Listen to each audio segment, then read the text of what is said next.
NCERT विज्ञान class 6 science for class 6, ठीक है। इंग्लिश और हिंदी मीडियम दोनों वालों को समझा रहा हूँ, अच्छे से हिंदी में समझ लें, क्योंकि आप अगर अच्छे से समझेंगे तो इंग्लिश में भी उसे लिख पाएंगे। पर जो टर्म्स होती हैं बेटा उनको मैं हाथों हाथ बताता चला जाऊँगा। ये बोल रहे दूसरे चैप्टर का नाम है वस्तुओं का समूह बनाना।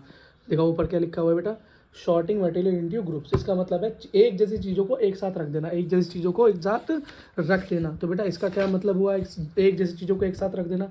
तो बेटा पदार्थों के गुण देखा जाता है, प्रॉपर्टी ऑफ मटेरियल देखा जाता है, प्रॉपर्टी ऑफ मटेरियल देखा जाता है। मटेरियल बेटा किस तरह के होते हैं, 3 तरह के होते हैं, एक होता है ठोस, एक होता है द्रव, एक होता है गैस, एक होता है सॉलिड, एक होता है लिक्विड, एक होता है गैस। इतनी बात, इतना अंतर तो आपको पता होगा बेटा। अगर जो बच्चे पहली बार सुन रहे हैं, तो ठोस बेटा कोई ऐसी चीज़ होती है जो कि सॉलिड होती है, जो मजबूत होती है। क्या होती है, जैसे पेन है, ये पेन क्या है बेटा, सॉलिड चीज़ है, क्या है, सॉलिड। लेकिन लिक्विड क्या होता है, जैसे पानी, क्या, जैसे कि पानी, जैसे कि बेटा ये बोतल मैं दिखा रहा हूँ, इस बोतल के अंदर क्या है, वाटर, जो पानी अंदर है, इसको हम लिक्विड बोलते हैं। इस तरह की कोई भी चीज़ को बेटा लिक्विड बोलते हैं, जैसे जूस, जैसे आपकी कोल्ड ड्रिंक, ठीक है। अगली चीज़ होती है बेटा गैस। गैस क्या होती है बेटा, हवा, जो कि नज़र नहीं आती, सिर्फ महसूस की जा सकती है, उसका नाम आप सुन सकते हो, ठीक है बेटा। इतनी बात समझ में आ गई।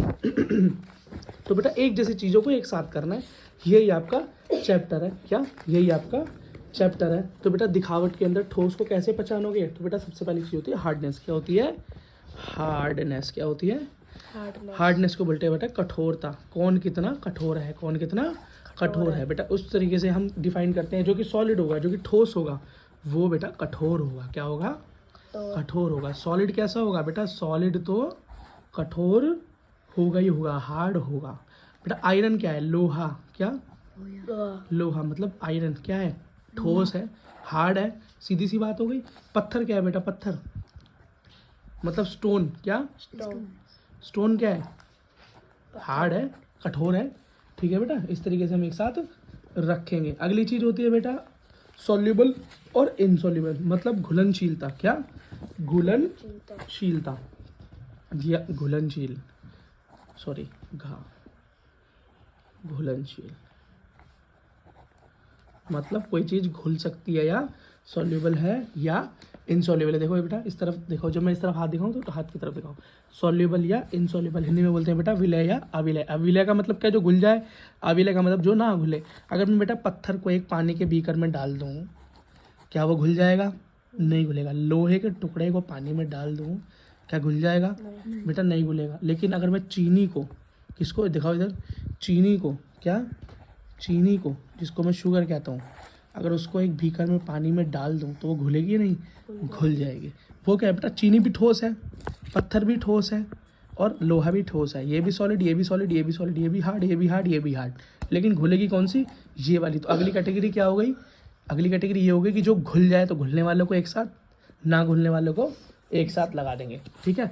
फिर अगली कैटेगरी क्या हो गई बेटा, कुछ चीज़ें जो कि डूबती हैं और कुछ चीज़ें जो कि तैरती हैं। कुछ चीज़ें जो कि डूबती हैं, कुछ चीज़ें जो कि तैरती हैं। अब बेटा ठोस के अंदर ही देखो, देखो ठोस के अंदर ही देखो, सॉलिड के अंदर देखो, क्या, सॉलिड के अंदर देखो कुछ चीज़ें, जैसे कि लोहा, मान लो लोहा है, लोहे का एक टुकड़ा है, और दूसरी तरफ क्या, लकड़ी है, क्या है, लकड़ी का एक टुकड़ा है। बेटा दोनों ठोस है, दोनों सॉलिड है, दोनों कठोर है, कठोर दोनों है ना, कठोर तो दोनों है।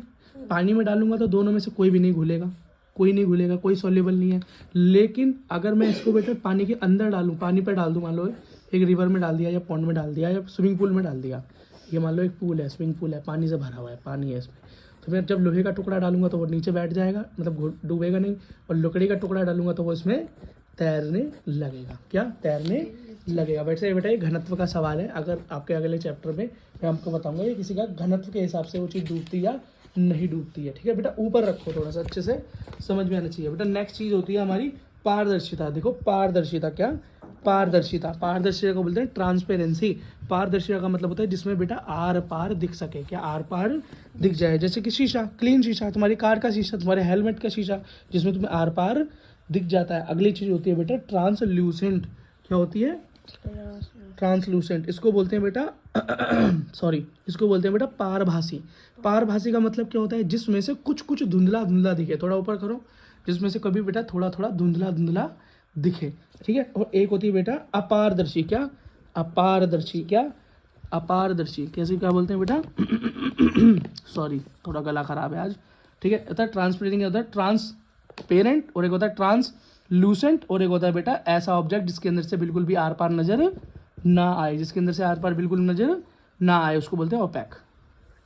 क्या बोलते हैं? ओपैक। इसी के साथ बेटा आपका चैप्टर खत्म होता है।